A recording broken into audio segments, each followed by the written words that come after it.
Hello जी, नमस्ते, welcome back to my channel.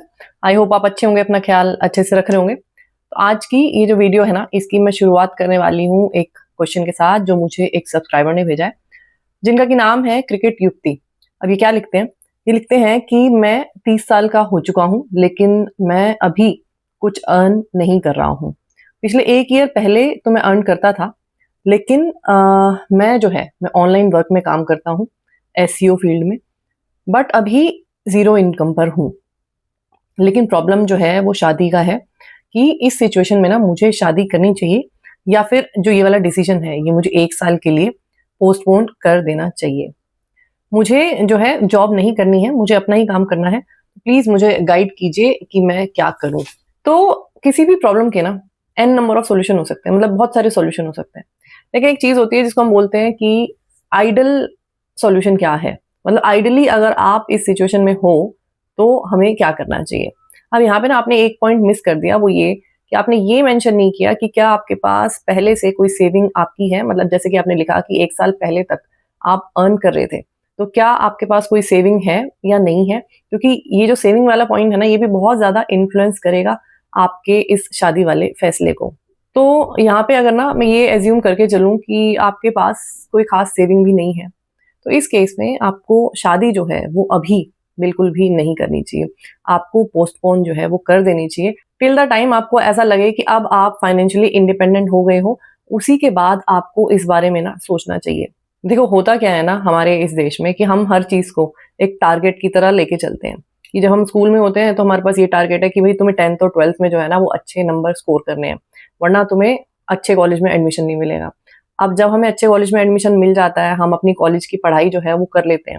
उसके बाद हमारा एक नया टारगेट सामने आके खड़ा हो जाता है कि भई अच्छी-सी जो है वो जॉब आपको हासिल करनी है, लेनी है।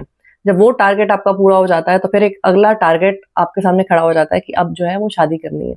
लेकिन यहाँ तक तो ठीक है कि मतलब पढ़ाई अच्छे से करनी है, नंबर अच्छे लाने हैं और जॉब अच्छी लेनी है, ये सारे हमारे टारगेट जो हैं वो हो सकते हैं। लेकिन जहाँ तक शादी की बात है ना, तो आई फ़ील इसको हमें एक टारगेट की तरह जो है वो नहीं लेना चाहिए, क्योंकि इस एक डिसीज़न पे हमारी पूरी ज़िंदगी जो है वो डिपेंड करती है। देखो अगर जो है कई बार ऐसा होता है ना कि बच्चे जो हैं स्कूल में जब होते हैं वो इतना अच्छे से नहीं पढ़ते, तो अगर नंबर अच्छे नहीं भी आते हैं स्कूल में तो हम लोग कॉलेज में जाके उस चीज़ को इम्प्रोवाइज़ कर सकते हैं। कॉलेज में अगर कोई दिक्कत हो गई या फिर हमने अच्छा परफ़ॉर्म नहीं किया, अगर अच्छी जॉब नहीं मिली, फिर भी हमारे पास एन नंबर ऑफ रास्ते फिर भी होते हैं कि अपनी जो है फ़ील्ड चेंज कर ली, फिर भी हम एक अच्छी जॉब जो है ना वो हासिल कर सकते हैं। तो कहने का मतलब ये है कि अगर ये जो सारे टारगेट हमने बनाए थे, ये टारगेट हम नहीं अचीव कर पाते हैं, तो फिर भी हमारे पास ऑप्शन होता है उन चीज़ों को चेंज करने के लिए। लेकिन जहाँ तक शादी का सवाल है, तो अगर शादी गलत हो जाती है और उसके बाद जो लाइफ़ में चीज़ें ऊपर-नीचे होती हैं, तो उन चीज़ों को रिवर्स करना या उन चीज़ों से बाहर आना, ये बहुत ही मुश्किल टास्क है, स्पेशली हमारे इस देश में। अभी भी जो है शादी को लेके अगर मेट्रो सिटी की बात मैं ना करूँ, तो एक सोशल स्टिग्मा जो है ना वो अटैच है। प्लस जो हमारे देश के कानून हैं वो भी एक तरफ़ा है।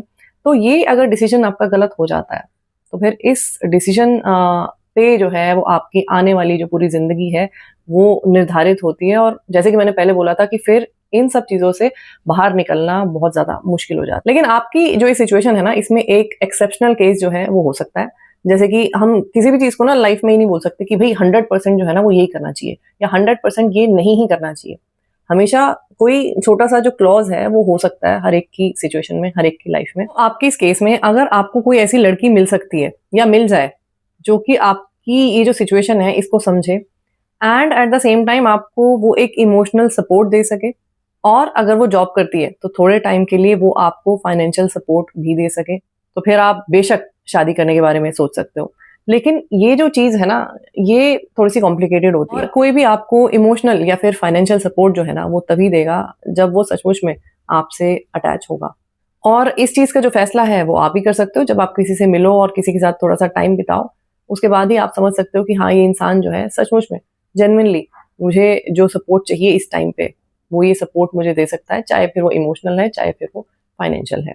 तो कहने का सिंपल मतलब ये है कि अगर आपको कोई ऐसा इंसान मिल जाता है गलती से, क्योंकि आजकल के टाइम में बहुत मुश्किल है कि कोई आपको ऐसा इंसान मिले। तो अगर कोई आपको ऐसा इंसान मिल जाता है, जो आपको आपकी लाइफ में आने वाले जो चैलेंजेस आएँगे, क्योंकि फाइनेंसेस नहीं होते तो चैलेंजेस तो आएँगे ही आएँगे।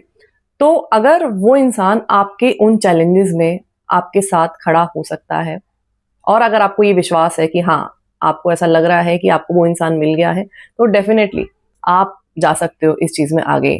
कोई भी प्रॉब्लम नहीं है, आप शादी कर सकते हो ऐसे में भी। लेकिन जैसे कि मैंने पहले बोला, ये चीज़ होनी जो है आजकल के टाइम में स्पेशली बड़ी मुश्किल है। तो आइडियल सिचुएशन घूम फिर के वही बात आ जाती है कि आइडियली जो है आपको थोड़ा-सा वेट करना चाहिए।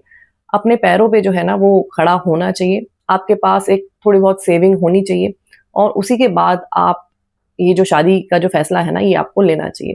कई बार हमें ऐसा लगता है कि जैसे कि आपने लिखा कि 30 साल उम्र हो गई है, तो कई बार हमें ऐसा लगता है कि उम्र जो है ना वो निकली जा रही है और इस वज़ह से हम जल्दबाज़ी कर देते हैं। लेकिन जो शादी का फ़ैसला है ना वो हमारी लाइफ़ का बहुत बड़ा एक डिसीज़न होता है।